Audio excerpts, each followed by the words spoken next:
topping it out. That morning, the chiefs were riding out to see the Army. The standard operating procedure, which is still today, the standard operating procedure, is to negotiate before you fight. As they were riding out, they realized that those were gunshots they were hearing, and those were bullets that were whizzing past them. And so they turned around and ran back.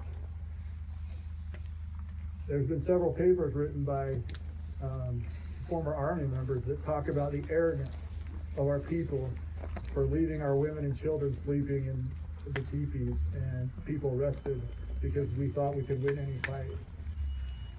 We thought that these were just men that were coming to talk to us, and so that's why we left our people there. We didn't think we were going to be in this fight. So as the chiefs returned screaming, the soldiers are coming, we were rounding people up and sending them up north through that canyon. As you can see, this flat terrain hasn't changed much. They said that it took about 3 to 4 minutes for the first wave of horses to get to the camp. And what the horses meant was 122 men that have one volley. That's how many bullets we had. We just had one shot at it.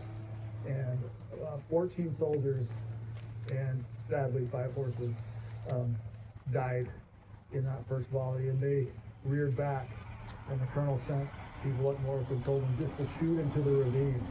And our people talk about it as like a sickle coming through. That's how many bullets, and so they were pushed out. Back then, the Bear River had a channel that ran up here, and at about this point started to turn and go that way. And so some of the terrain's different, and so we were boxed in. And what do you do when you have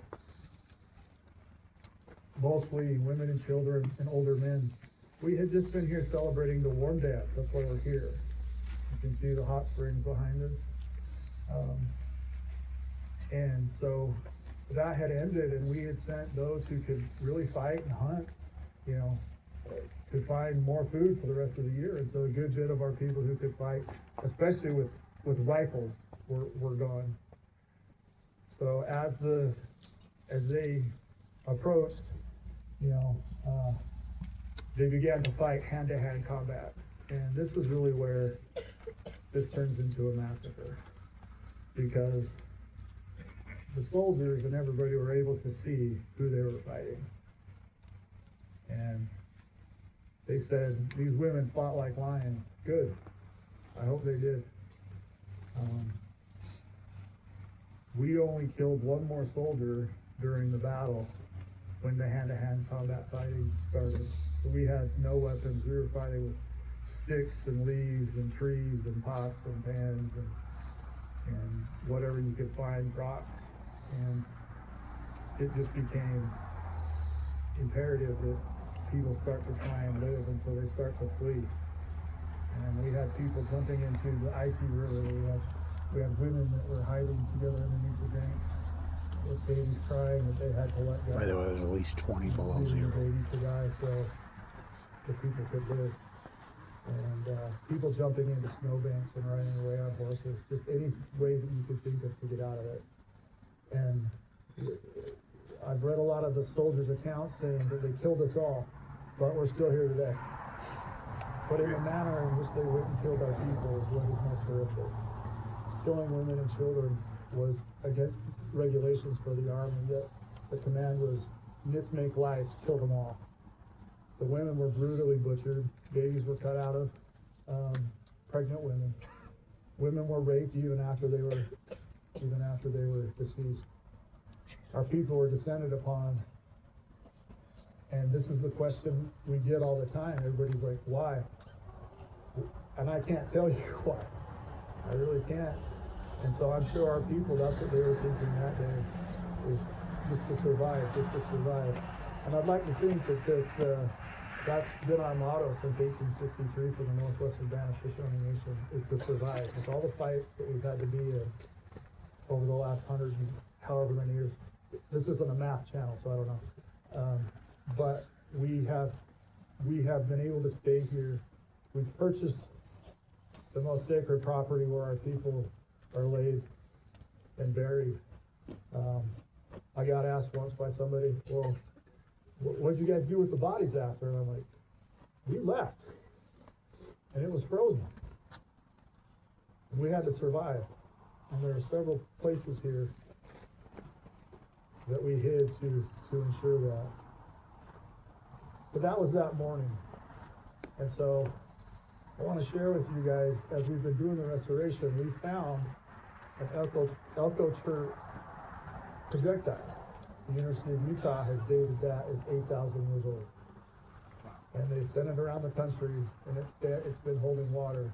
For 8,000 years, we came here in the winter, and it was joyous. It was kind of like the Olympics coming together, with all the other bands that were coming. And in one morning, in a few hours, that was all taken away from us. And so please understand the resiliency that we have as people today. I'd like to thank everybody that comes and honors us with that today. We were a tribe without a home for many years, and so we're amongst the community. And we are part of you, and we want you to be a part of us as you watch us rebuild our old home as it used to look. Not with native species, not with, barren ground, but with running water that's clear and clean, with trees that will help the environment, and with plants that our people can start to harvest, and we can teach our young people again. But Ishan, thank you for being here today, and thank you for letting us present this to you. And please, remember the words that you're hearing from all the people today about that morning. It was awful, but we're still here. We're still here, and our Shoshone people are still here. Amen.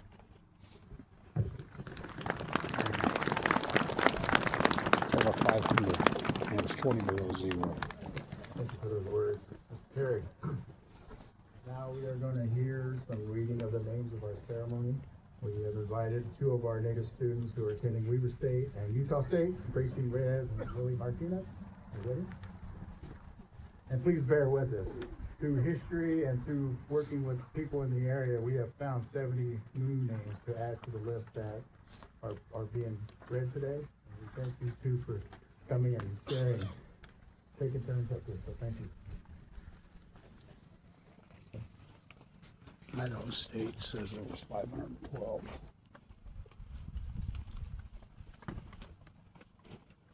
From Two. Good morning. My name is Lily Martinez, and I'm a descendant of the survivors of the Idaho Massacre. From Two. Good morning. My name is Gracie Reyes. I'm a descendant of the survivors of the Idaho Massacre. We're honored to be here today to read the names of the known casualties and the survivors. We're going to start with the casualties.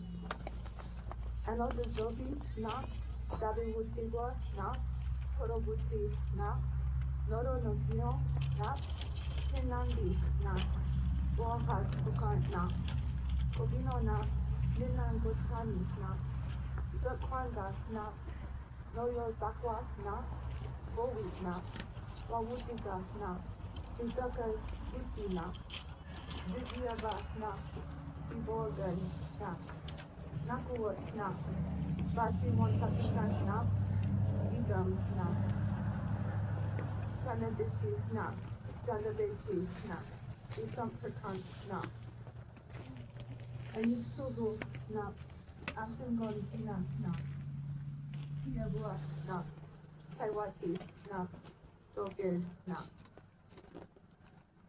Maya, na, Tanis, na, Riha, na, Bonibui, na, Augusta, na, Yodisoa, na, Kuda, na, Kuziwanza, na, Waha Mosi, na, Bagabui, na, Waha Ona, na, Aru, na, Bangladesh, na, Kusadia, na, Dagui, na, Kusosoa, na, Agibu, na, Doi, na, Kinich, na, Boni Koi, na, Otan, na, na, Pop, na, Mitsu, na, So, na, Wasa, na, Soya Daipo, na, Roti, Insina.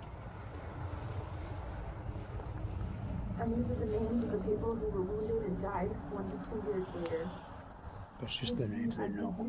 Idaho State says there's 512. Na, Bahaga, na, Mosowi, na. Moka Atuzi, na. Samuel, na. Arako, na. Tiasa, na. Nimanara Kuni, na. Andoi na Ugusa Daba na Oi Ho Smiti na Tiga na Yoga na Bavamo na na Usosa na Yonoyo na Ayana Yama na Mokwa Atsi na. To honor them, we are also going to read the names of the survivors. Starquich, na. Soquich, na. Diego, na. Bishop, na. Ray Diamond, na. Hiram Wogelson, na. Theo Wachi, na. Twinge, na. Andrew Shoes, na. Modubu, na. Peter Ologeri, na. Pizza, na. Peter Muzoki, na. Yoga na Ohana na Ike Atsi na Ike Atsi na Iha Yumi Chi na James Logan na Kaito na Baby Girl Nakana and Tree na Kazi na Osura na Sanhich na and Yukana. Thank you. Nice.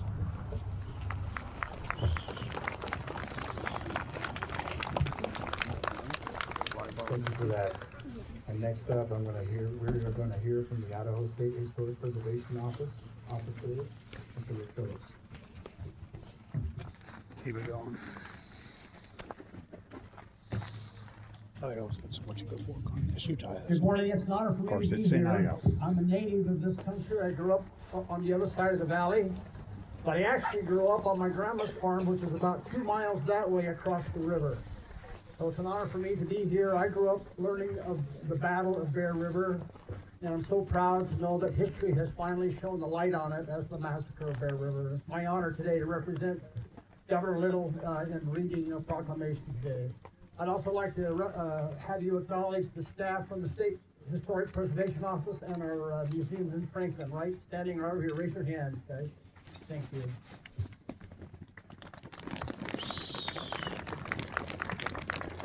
I'm here today to read the Bear River Massacre Proclamation from Governor Brad Little, offered in solemn remembrance and to honor those who were lost, those who survived, and those who continue to carry their stories forward. May this reading serve as an act of recognition and respect.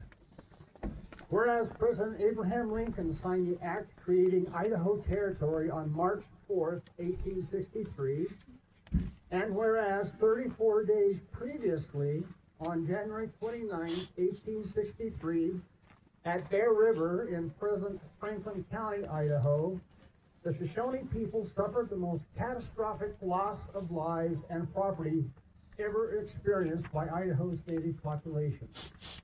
And whereas the Northwestern Band of the Shoshone Nation speaks as the descendant tribal members of the Northwestern Band of Shoshone Nation, and whereas the Northwestern Band of the Shoshone Nation has acquired title to and manages, stewards, and interprets the site of the massacre and of their ancestral winter village of Boa Ogwa, and whereas said management, stewardship, and interpretation includes restoration of the natural vegetation and environment prevalent along the Bear River at the time of the tragedy, and whereas the Northwestern Band of the Shoshone Nation is actively creating a cultural center to further educate the public about their rich heritage, and is concurrently engaged in restoring the land around the massacre site, demonstrating their commitment to preserving their cultural legacy, and whereas Idaho has acknowledged and seeks to preserve their history and demonstrate their continued perseverance in creating Idaho's future, and whereas the state of Idaho recognizes that the Idaho State Historical Society has participated actively with the Northwestern Band of the Shoshone Nation in supporting and furthering such efforts, now therefore, I, Brad Little, Governor of the state of Idaho, do hereby proclaim January 29th, 2026 to be a day of remembrance of the Bear River Massacre in Idaho, and I encourage Idaho citizens to recognize this special observance. Chairman Walker, on behalf of Brad Little, Janet Gallimore, and the entire state of Idaho, I present this proclamation to you. Yay! Nice. Long time coming, right? Big deal. Come on, I'll try to tell me this was you to terror because no, ignorance never taught terror. Before it was Idaho, terror was Thank you Washington. for that, Mr. Phillips, and send our, thank you.